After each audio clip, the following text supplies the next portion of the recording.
अतीक अहमद बहुत ज्यादा परेशान है। गुजरात के अहमदाबाद जेल में बाहुबली अतीक अहमद को क्यों हो रही है बेचैनी, नींद भी नहीं आ रही। अतीक अहमद ने जेल से ही पत्नी को विधायक बनाने का पूरा प्लान तैयार कर दिया था। जेल में होने के बावजूद बाहुबली अपनी बेगम को चुनावी मंत्र देने में जुटा था, लेकिन अब सभी उम्मीदों पर पानी फिरता दिख रहा है। बेटा फरार चल रहा है जिसे पुलिस खोज रही है। परिवार के अंदर भी उथल पुथल मची हुई है। अगर अतीक अहमद यूपी में होते तो शायद परिवार इस तरह से संकट में नहीं आता, लेकिन अब अतीक अहमद की पत्नी और परिवार ने जो फैसला लिया है उसकी वजह से अतीक अहमद और भी ज्यादा बेचैन हो उठा है। प्रयागराज की शहर पश्चिमी सीट से अतीक अहमद का पुराना रिश्ता है। जब अतीक अहमद अहमदाबाद की जेल में बंद है तो पत्नी शाहिस्ता परवीन ने असदुद्दीन ओवैसी की AIMIM पार्टी ज्वाइन कर ली। शाहिस्ता ने मुसलमानों से कहा था, असदुद्दीन ओवैसी को खुदा ने भेजा है हमारे लिए। बताया जा रहा है कि अतीक अहमद की दिली ख्वाहिश थी कि उनकी बेगम शाहिस्ता सिद्धार्थनाथ सिंह को यहां से हराएं और इसके लिए एक संदेश भी भेजा था। चुनाव अतीक अहमद भी लड़ना चाहते थे, लेकिन किसी बड़ी पार्टी ने टिकट नहीं दिया।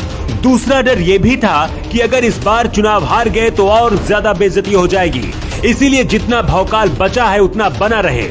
इधर अंतिम समय पर अखिलेश यादव से भी उम्मीद थी, लेकिन अखिलेश यादव का दिल नहीं पिघला। अतीक अहमद को लग रहा था कि उनके भाई या फिर उनकी पत्नी, दो में से किसी एक को अखिलेश यादव चुनाव में टिकट दे देंगे, लेकिन ऐसा नहीं हुआ। अतीक अहमद की पत्नी शाहिस्ता परवीन प्रयागराज के शहर पश्चिमी सीट से AIMIM पार्टी से उम्मीदवार घोषित की गई थी।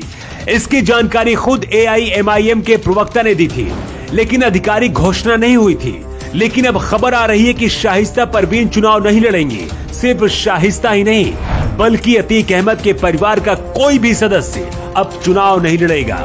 सूत्रों की माने तो अतीक अहमद और उसका परिवार सपा, बसपा और बीजेपी जैसी बड़ी पार्टियों में संभावनाएं तलाशी थी। जब किसी भी बड़ी पार्टी से टिकट नहीं मिला तो चुनाव से दूरी बनाने का फैसला किया। अतीक के परिवार ने खुद इस बात पर मोहर लगा दी है कि इस बार ना तो अतीक अहमद चुनाव लड़ेंगे और ना ही उनके परिवार का कोई दूसरा सदस्य चुनाव लड़ेगा। लेकिन अतीक अहमद की पत्नी शाहिस्ता परवीन ओवैसी और बाबू सिंह कुशवाहा की पार्टी के लिए प्रचार करते रहेंगे। कहा जा रहा है कि ये फैसला अतीक अहमद के परिवार ने खुद लिया है और इसके बारे में अतीक अहमद से भी पूछा नहीं गया है, जिसकी वजह से अतीक अहमद बहुत ज्यादा परेशान है और गुस्से में है। लेकिन मजबूर हैं क्योंकि यूपी से बहुत दूर अहमदाबाद की जेल में बंद है और कुछ कर नहीं सकते। वैसे आपको क्या लगता है, अतीक अहमद का परिवार क्यों नहीं लड़ना चाहता चुनाव? और अतीक अहमद की पत्नी शाहिस्ता परवीन, जो खुद ओवैसी की पार्टी AIMIM के लिए प्रचार करेंगी, फिर खुद क्यों पीछे हटना चाहती हैं? आप अपना जवाब कमेंट बॉक्स में दे सकते हैं। न्यूयॉर्क टाइम्स के लिए ब्यूरो रिपोर्ट।